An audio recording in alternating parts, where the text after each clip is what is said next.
Peace YouTube, Kareem Samdi back at it again with another video. Alright, so emotional alchemy, dealing with insecurities. Insecurities can arise in many different ways and in many different forms, especially on the spiritual journey. Actually, even if you're not on the spiritual journey, it's natural in general as a human being living the human experience, whether you're conscious or not, to go through different lessons and different experiences that may make you feel very insecure. There's a lot of negative emotions that not only that we feel, but others that we are paranoid in feeling as well. On the path to healing, we have to learn how to understand ourselves. So how do we deal with these emotions? Because a lot of times what will happen is many of us will bottle in our emotions. It's actually seen as, especially for men, right? It's seen as a masculine trait to bottle in your emotions and not necessarily process them properly. We have to look at our emotions through the lens of logic most of the time. And we end up telling ourselves that because these emotions aren't necessarily based in reality, based in something that can be measured or based in something that can be seen or deducted, we end up rationalizing ourselves out of actually healing. And so what that does is that actually pushes our problems to the back. Actually, when we deal with our emotions in a healthy manner, the way that our aura appears, it appears differently through the front side of the body. So in the front side of the body, the way that you present yourself, it shows, and the things that you hide also show, because the body never lies, neither does the aura. This is why if you have ever been to the astral plane, you've been able to see everything that people are thinking, feel everything that people are feeling, especially when they talk to you. You know a lie when it's being told to you, because nothing can be hidden in the astral realm. And on the physical plane, it's essentially the same. We are actually able to read people through the tone of their voice, through the way that their face looks, the way that they carry themselves, their posture, and many other things as well. Not just in the way that they present themselves, but how they take care of themselves. Do they value taking care of themselves? How they smell, the way that they smell, the way that their breath smells. Whether or not they're really serious about doing or taking care of themselves in general in many different manners. We are able to deduce somebody's aura based off of many things without actually even talking to them. And when we do talk to them, it becomes more apparent who people really are. But if we're not in tune with ourselves, then we won't be able to notice these signs. And insecurities, because we deal with them in such a masculine way now, and we don't necessarily balance that out with the feminine, which is understanding and dealing with things and processing things and feeling things, emotionally and intuitively, and moving into a place of knowing. Because we don't deal and balance things out that way, the insecurities, they hide behind us in the form of a shadow. And if you watch my shadow work video, you know what I'm talking about. Everything that we hide or everything that we don't process becomes a shadow. Every situation that you deal with, you create a shadow, essentially. Anything that causes an emotion, that you create a shadow. And how large or small that shadow is dependent on the way that you deal with your lessons in life. So, I myself have had many insecurities in my life. I've had confidence insecurities, based off of the way that, off of the experiences that I had, with other people. There's been, I, like many other men, have gone through stages of rejection. And as we all know, that does hurt a man's confidence. It even hurts a woman's confidence. It hurts anyone's confidence to feel like they're being rejected, right? But that's an example I want to use, because rejection can create two different types of people. Rejection can create a person who understands that this is one scenario, but that they can move forward. It can create one person that understands that fact. And that doesn't necessarily mean that that person is undesirable,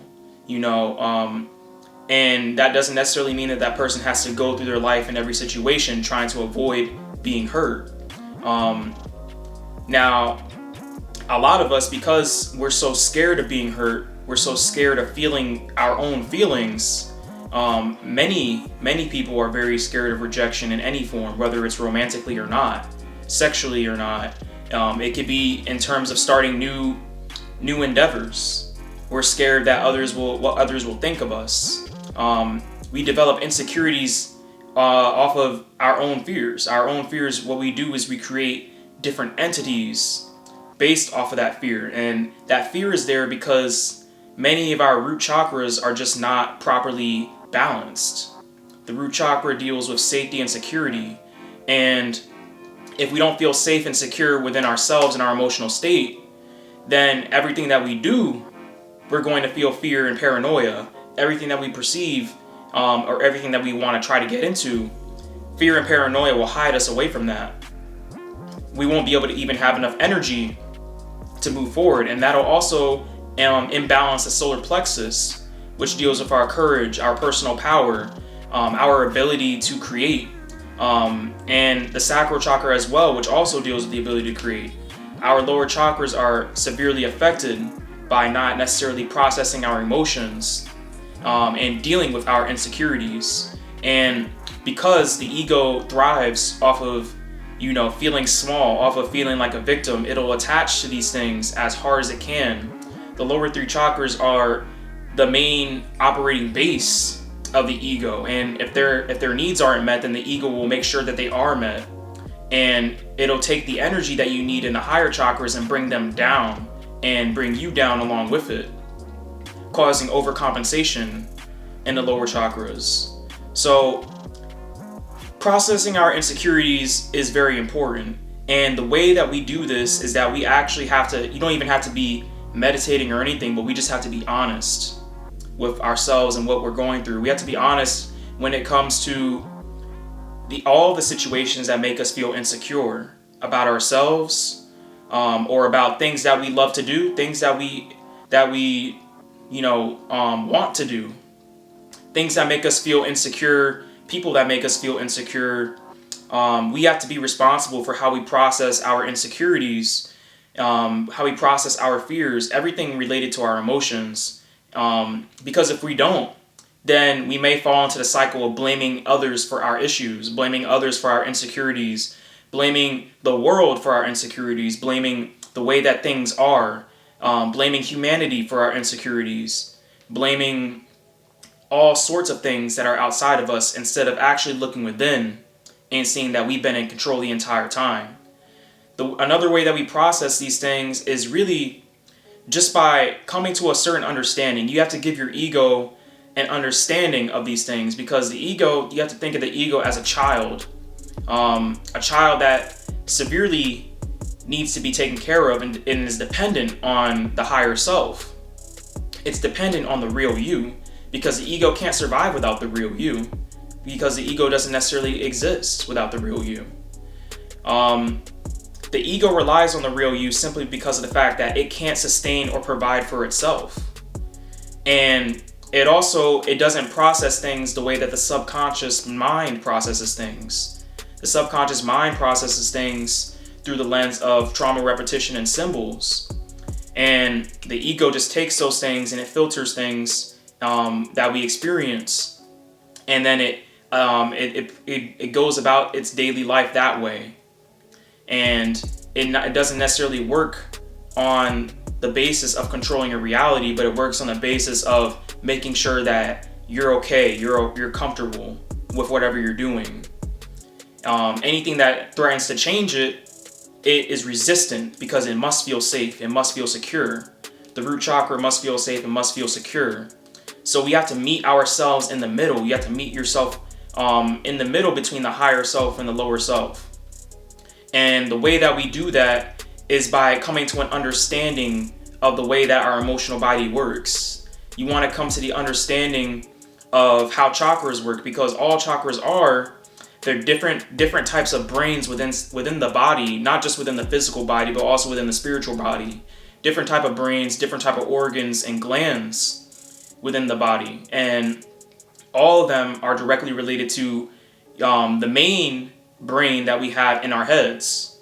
And that brain, the part of that brain that links the spiritual self with the physical self in the pineal gland, that is essentially where that connection is made.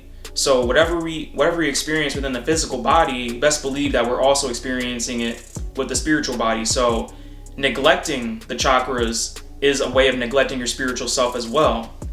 And so the way that these organs, glands, and different brains are affected is based upon our understanding and how we actually take care of ourselves, take care of the emotional body and the physical body and the spiritual body all in one.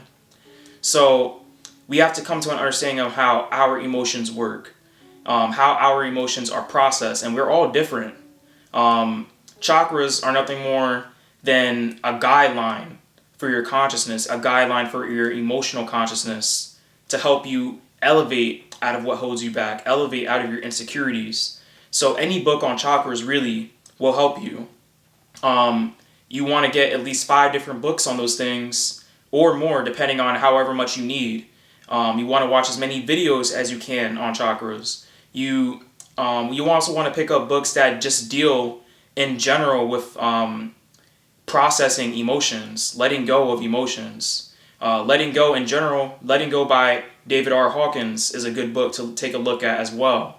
Another book that I mentioned in a few other videos is also Breaking the Habit of Being Yourself by Dr. Joe Dispenza, because both of those books, they essentially talk about what I've talked about in this video, which is processing and not really suppressing or repressing over long periods of time, but processing the things that we go through and letting it go, not keeping it with us, not carrying it with us. You can always make a choice whenever something arises that's just not in your favor, because there's bound to be things, especially in this matrix, that are going to arise that aren't in your favor. It doesn't matter how successful you are. It doesn't matter how much money you have. It doesn't matter how many different materialistic things that you have. It doesn't matter how spiritually advanced you are. There is going to be things that occur that will test your emotional body, and how you deal with that determines your level of consciousness and the way that it rises. How it also determines exactly how far you can go with your consciousness, because depending on the amount of energy being focused at certain energy centers, whether or not they're balanced or not in your chakras, that determines how far your spiritual body is able to go. If your physical body's needs aren't met, it will keep your spiritual body trapped down here. So it's important to really meet ourselves in the middle. You meet yourself in the middle by going to the heart, the center of all 7 chakras. And when you balance out the heart, you balance out the higher chakras, and you also balance out the lower chakras. But the heart is the key to balancing all of them. And you also want to focus on the lower 3 chakras as well.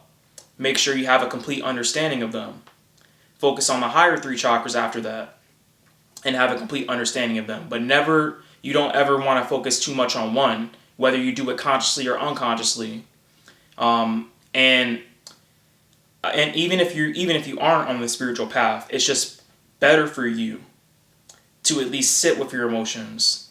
You don't always have to act out when you're in public either. This isn't about acting out. This isn't about just having a complete meltdown or going into rage. This is mainly about, okay, how can I healthily deal with my emotions in my daily life? Is it okay to suppress for a couple hours until I get home? Or until I'm in a position where I feel like I'm safe to do this? I'm safe to really, sit with myself and learn and understand myself and what's going on? You want to put yourself in the best position possible, in the healthiest position possible, to deal with things as much as you can and as much as you have the power to do so. You have the power to do that. You have the power to do anything with the emotional body, anything with the mind. It just all depends on whether or not you're willing to be that honest with yourself, that open with yourself. You must be open and honest with yourself before you can be open and honest with others. You must be able to process your emotions before you can even give out of what you want from others to give to you. The understanding of self is the key to the understanding of God, to the understanding of others. And it all starts not just with our thoughts, but also starts in our emotions. So however we go about this, because we're all on different paths, is up to us. But that's what I have to say now about dealing with the emotional body, insecurities, and different types of emotions. You can also consider this the intro to the chakra series that I'm working on. So I hope the video inspired all of you, and I hope it motivated you guys to really look into things within the emotional body. Peace.